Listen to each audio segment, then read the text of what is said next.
Hola amigos de Misión TV, los saludamos con mucho afecto. Hemos llegado al final del trimestre tercero del año 2022 y la frase de hoy es, como dijo el apóstol Pablo, los que aman a Dios, todas las cosas le ayudan a bien. Y hay un dicho común que dice que no hay mal que por bien no venga. Si Dios permite que estemos en un crisol, es para nuestro bien, para pulirnos, para transformarnos, no para probarnos, porque ya sabe que somos oro.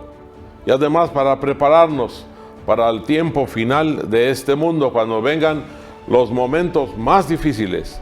Jesús prometió: yo estaré con vosotros hasta el fin del mundo. Recuerden, los que aman a Dios, todas las cosas le ayudan a bien, y no hay mal que por bien no venga.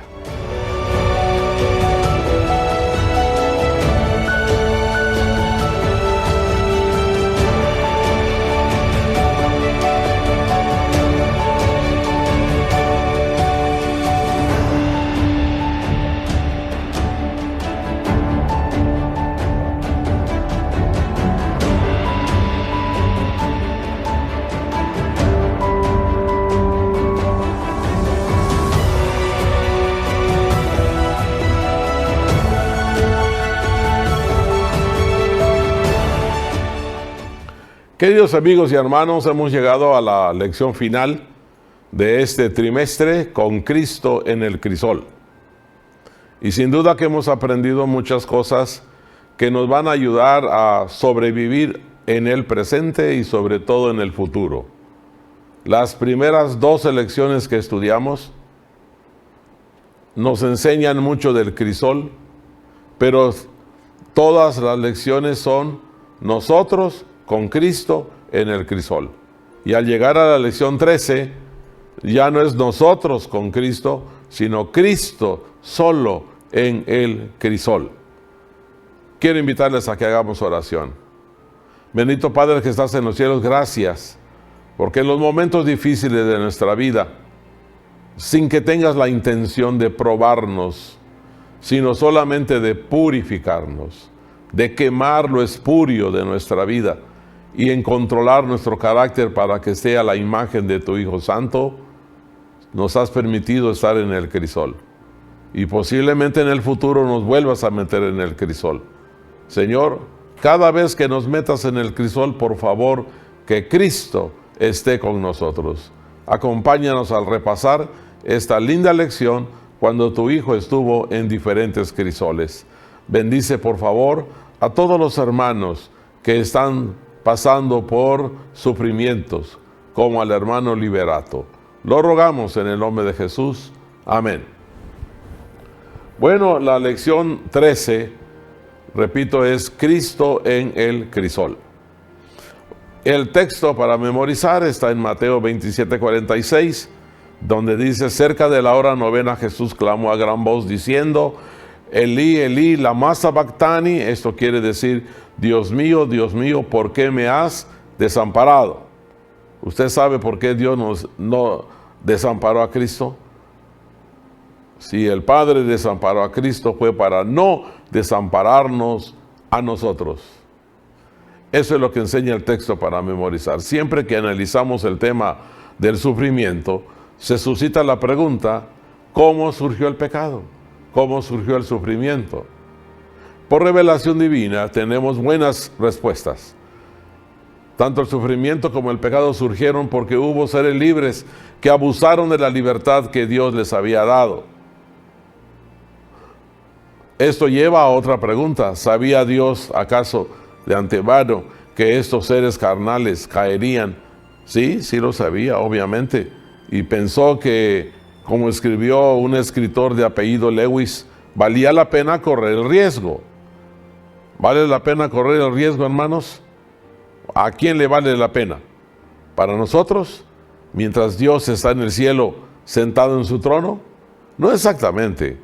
La libertad de todas las criaturas inteligentes era tan sagrada que, en lugar de negarnos esa libertad, Dios decidió asumir la peor parte del sufrimiento causado por nuestro abuso de esa libertad.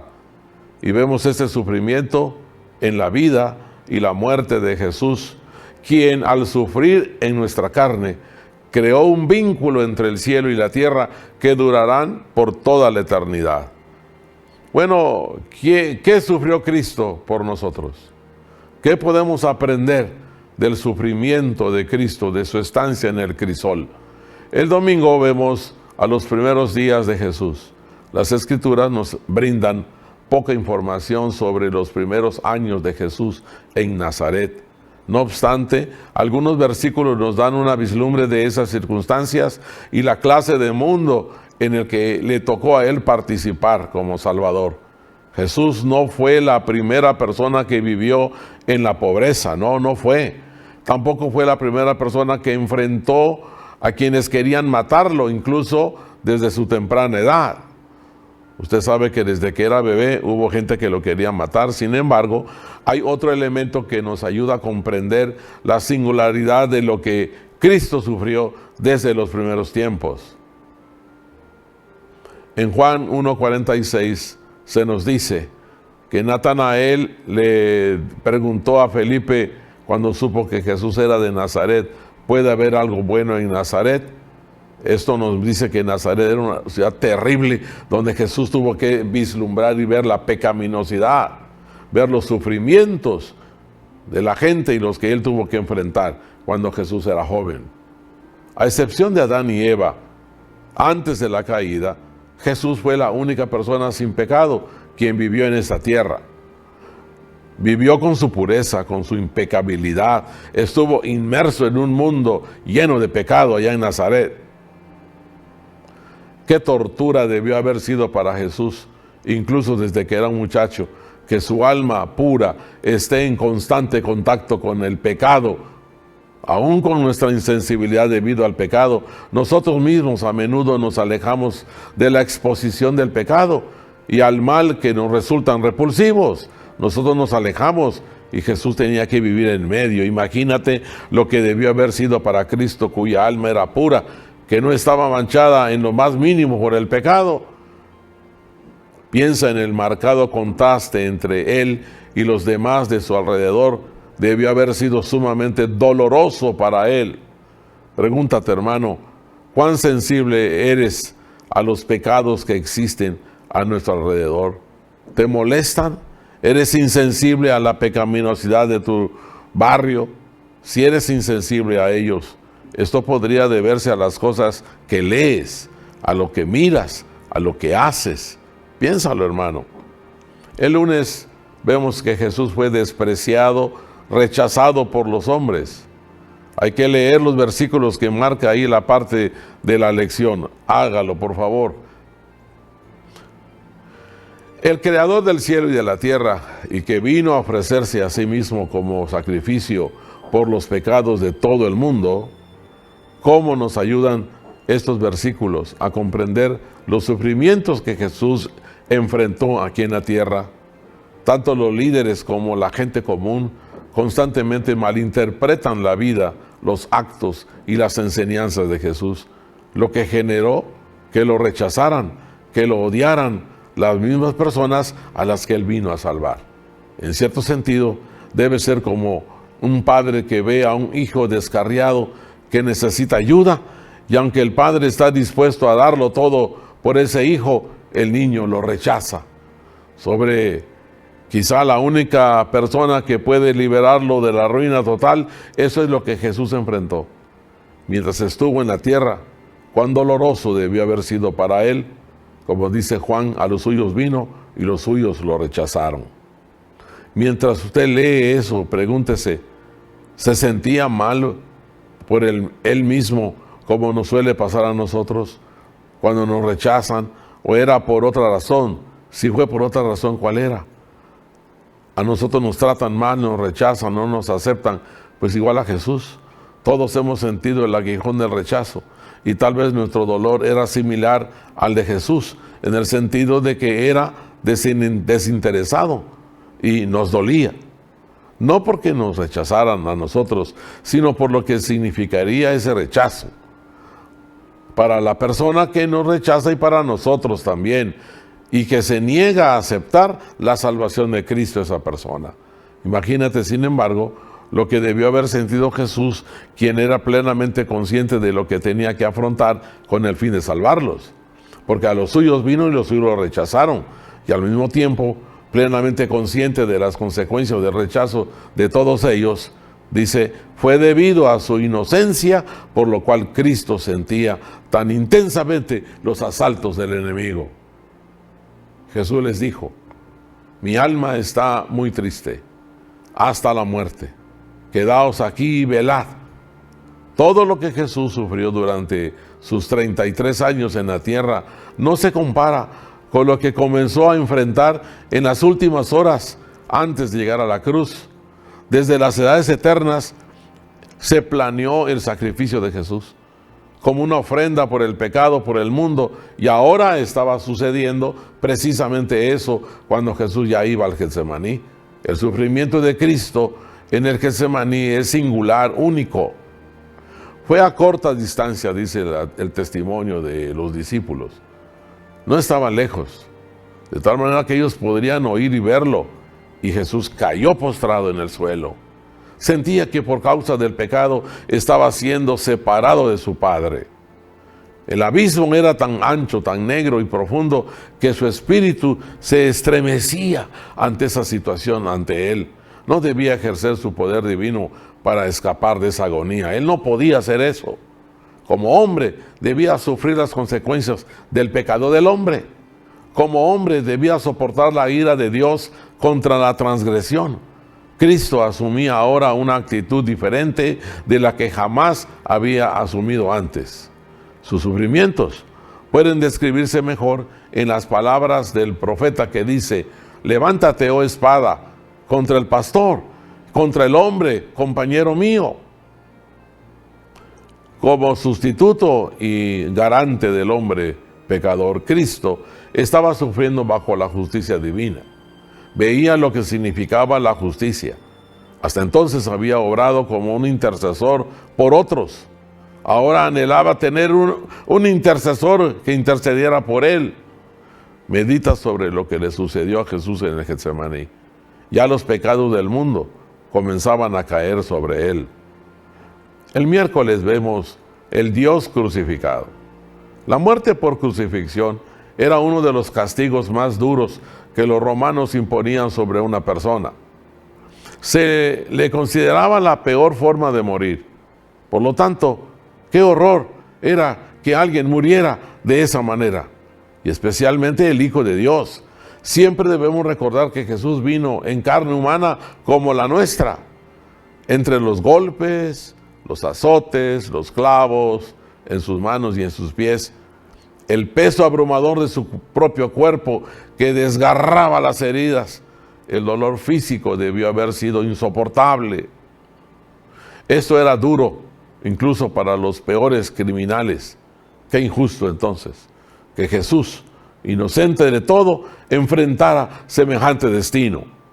Sin embargo, como sabemos, los sufrimientos físicos de Cristo fueron leves, en contraste con lo que realmente estaba sucediendo.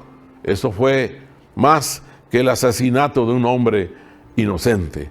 Evidentemente lo que estaba sucediendo era mucho más que solo la muerte, por injusta que fuera, de un hombre inocente.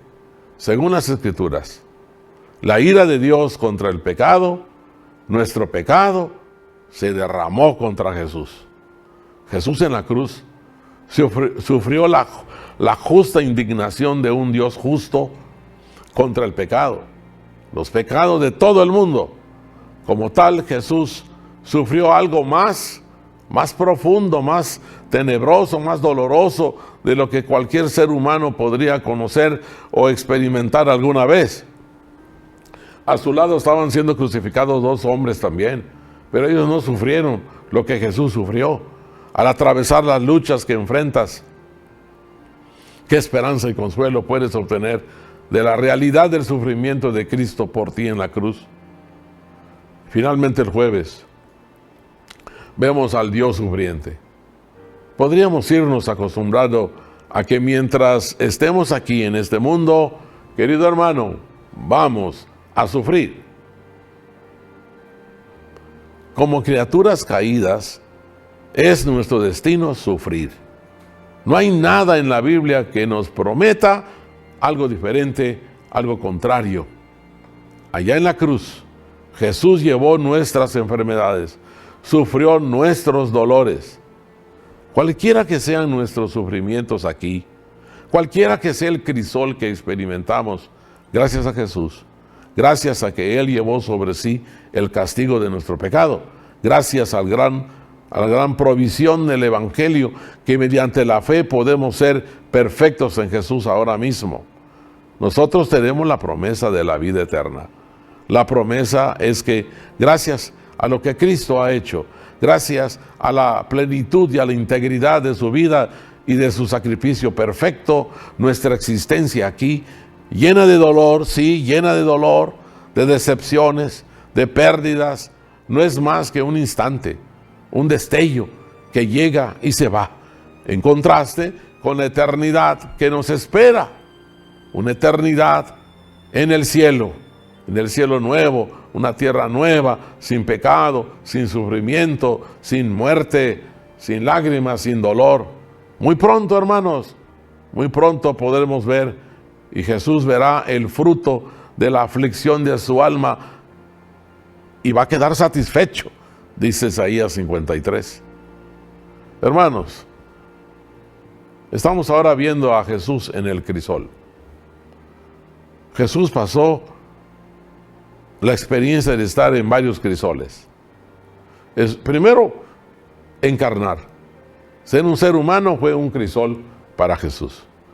Luego, vivir en Nazaret, vislumbrar la pecaminosidad que había en esa ciudad.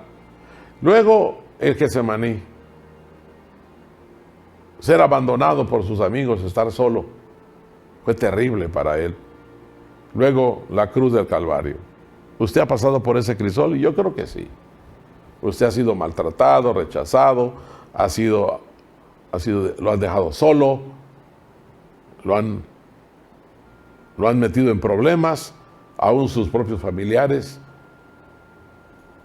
Ha sido desempleado, ha sido enfermo, ha pasado varios crisoles. Pero nunca hemos llegado como al Getsemaní de Cristo o a la cruz del Calvario. ¿Saben qué? El hecho de que Jesús pasó por esos crisoles no era para purificarlo, como la razón por la cual Dios nos mete al crisol a nosotros. Dios metió a Jesús en el crisol para que Él se convirtiera en el gran ejemplo de cómo podemos nosotros soportar, aceptar, primero aceptar, que nos toca estar en el crisol. Luego aprender que así como Jesús se condujo, se comportó en sus crisoles, también nosotros seamos como Él en nuestro crisol. Y así como Él murió y resucitó, salió del crisol y está en la casa del Padre, también nosotros vamos a liberarnos del crisol y vamos a gozar de nuestra esperanza que tenemos en Cristo Jesús. Fíjense, hermanos, que nosotros tenemos la bendición de Dios. Y al finalizar esta lección tan importante, yo creo que los dirigentes de la Iglesia Mundial pusieron este tema en este trimestre para que no solo nosotros, como el hermano Liberato, yo les ruego que oren por Liberato, le han cortado los dos brazos por un pequeño error. Ha gastado muchísimo dinero. Posiblemente usted no ha sufrido tanto, pero Cristo no solo le quitaron los brazos, le quitaron la vida para salvarte a ti y salvarme a mí. Queridos hermanos, si nos toca volver a estar en un crisol, ya aprendimos lo que hay que hacer cuando estamos en el crisol. Si usted quiere darle un repaso a la guía de estudios para recordar, acuérdese que a San Pablo pidió que el Señor le volviera la vista. Quítame el aguijón. Y Dios le dijo, no te lo voy a quitar, soporta. Igual me pasó a mí también. Yo quiero que Dios los bendiga, que puedan vivir contentos, seguros en Cristo Jesús. Y prepárese para estudiar la próxima guía de estudios cuyo tema es el estado de los muertos. Vamos a orar. Amado Padre que estás en los cielos, gracias, porque con toda la buena intención de purificar nuestra mente y nuestro carácter, tú permites que estemos en el crisol. Gracias, porque estando en el crisol no nos dejas solos. Cristo está con nosotros.